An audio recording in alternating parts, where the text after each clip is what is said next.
how different would our society be if we operated from this idea that the first 50 years of childhood are the hardest? Because that is what's actually going on.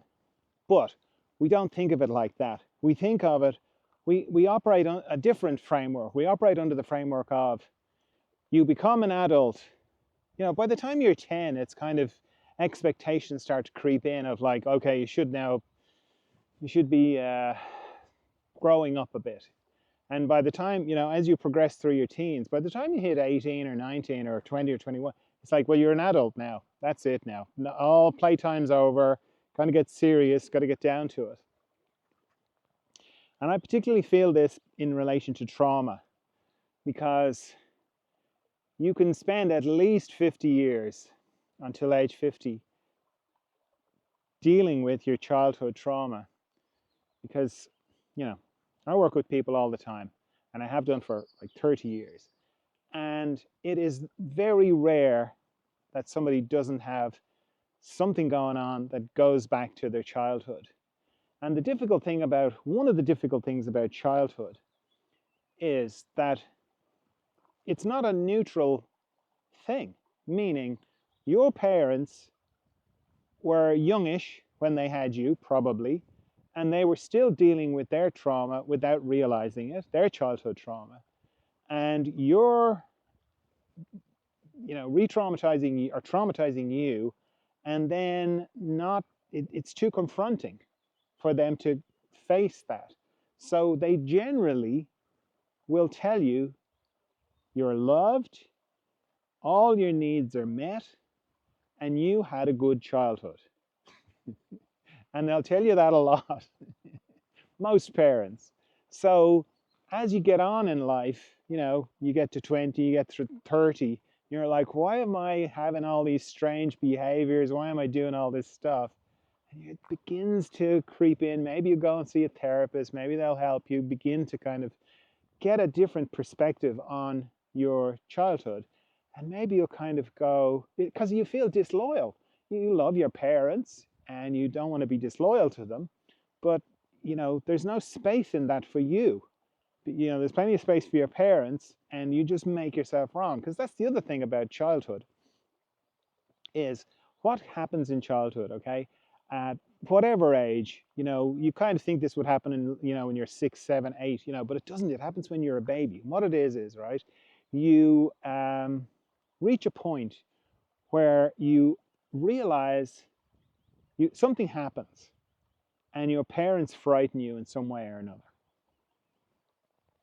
And so what happens is the thing that you want to come to you to help you because they've helped you with everything else is also the thing you're trying to get away from.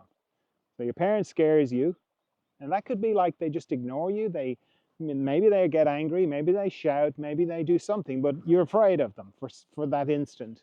So the thing that normally you want to come towards you for comfort and safety is the thing you want to get away from. That's hard to deal with as an adult. So a little baby, that just kind of is going to melt your brain. So what we do then is go, this person, these two people are responsible, or I rely on them to nourish me with love and food and warmth, and basically without these two I'm dead. And they are behaving irrationally. Okay? They are crazy people. That's one option.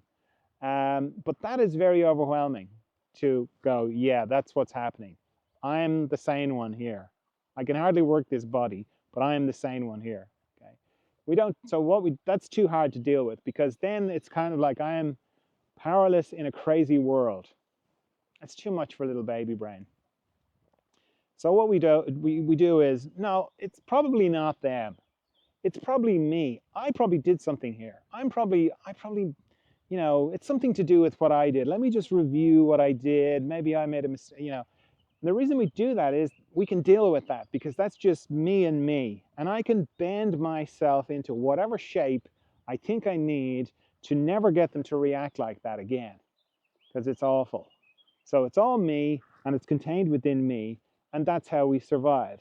Okay, of course, we have multiple examples of this happening. So we're bending ourselves into further knots on the inside. And that's fine. That's a perfectly understandable survival mechanism. That's how we get through the part where we are reliant on them. But the difficulty is we have no idea of time, and we never put an expiration date on the kinks and contortions that we put ourselves into. So part of it is our parents telling us, we love you, and you've had a very happy childhood because we did everything for you. Look at what we sacrificed for you, and so on. So you're like, yes, okay. And any feelings of maybe you didn't do such a great job, or maybe there were gaps or anything like that, that's like part of, oh well, that's me. I'm the problem here. So I've got to, it's not them, it's me. So when you begin to clear, when the fog begins to clear on that, and you go, look, my parents are great people, I love them, but this bit wasn't great, and this other bit wasn't great. And you know what, from in my experience, I had a pretty terrible childhood. I didn't have a good childhood at all. I know they were doing their best, I'm not judging them, but I have to see it the way it is, because I can't move forward while I'm still denying my experience. So that's the current model we have. If we had this other model of the first 50 years of childhood are the hardest, then there's plenty of space. There's years and years of space to kind of go through it, to let go of any feelings of disloyalty that you might have. Because it's not disloyal to just see things the way you are and to begin to tap into what your actual experience was. That's not to say you go and confront your parents and have the big conversation and you did this and you did that. Yeah, sure, if you want to, but it generally doesn't go great because your poor old parents are dealing with their trauma as well. Like with trauma, it's a little bit like cars on a highway, and somewhere in the distance somebody brakes, and the person runs into them, so on, and you're in the front car and someone rear ends you, and it's like you can look back and kind of go back and blame your parents, blame your grandparents, so on. Then you get into ancestral trauma and all that kind of thing. The main thing is whether you're going to put the brakes on it, whether you're going to stop it going forward, and you're not going to rear end the generation in front of you. I think that's the main thing, because you can go back. There's no end to it. The line of cars just keeps going back. So if you can give yourself the space to look at your childhood clearly and just to yourself go, it was awful. I had an awful childhood. Now, you don't have to say that to your parents unless you really want to, but bear in mind, being compassionate to them, they maybe just haven't got to that place where they can go, yeah, well, mine was pretty terrible too. Because you can be sure that your childhood, bad as it was better than your parents. Okay, I haven't come across it yet. And that's not to say it doesn't exist, but I haven't come across it yet where, the parents had a beautiful childhood and then they inflicted this terrible childhood on their children. Generally, things get better. The childhood, you had was better than your parents, and your parents' childhood, you can, it's a safe bet to say that your parents' childhood was better than their parents, which would be your grandparents, and so on. So things generally get better. But having this idea of first 50 years are the hardest, it just sort of, doesn't it? When you think about it, for me anyway, it's like oh, okay, 50 years. I've got 50 years to work it out. Because when you compress it into like, after 10 years, it's like, okay, you should probably be an adult now and just forget about your childhood. You've got no time and space to kind of process what's happened and to heal and to turn off all these behaviors, survival mechanisms that you put in place that helped you survive. And and the reason it's so difficult to see them is because we are conditioned to kind of feel like, well, I'm an adult now. I shouldn't be behaving irrationally. I shouldn't be doing what's called self-sabotage. I shouldn't be doing this. I should be, what the hell is wrong with me? It's like, well, You didn't know how, when you made this um, compensation pattern to survive, you didn't put an expiration date on it because you didn't know how, because you didn't know about time. You know, if, if you think about a baby, 6-month-old baby, it doesn't know anything about time. It's only lived for 6 months. It's like, I just need to get through this moment, you know? And for the baby, it's an eternal kind of moment, you know?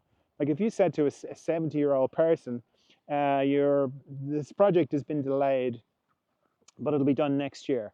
The 70-year-old person is going, will go, okay, whatever. If you say that to a 1-year-old child, this pain that you're in, it's difficult, I understand, but it's only going to last for another year. 1-year-old child, if they could talk like that, they'd be like, 1 year, so I have to live my whole life again before this pain stops? Like that, I always think like that because it gives you an idea of the way our brains work when we're kids. It's time in terms of time. So the idea of a future time when you're not going to need this survival doesn't even enter our head. So we just make these open-ended things, you know. So this idea of first 50 years of childhood, it's beautiful because it gives so much space and compassion to ourselves, and that's really what you need to begin to heal this stuff.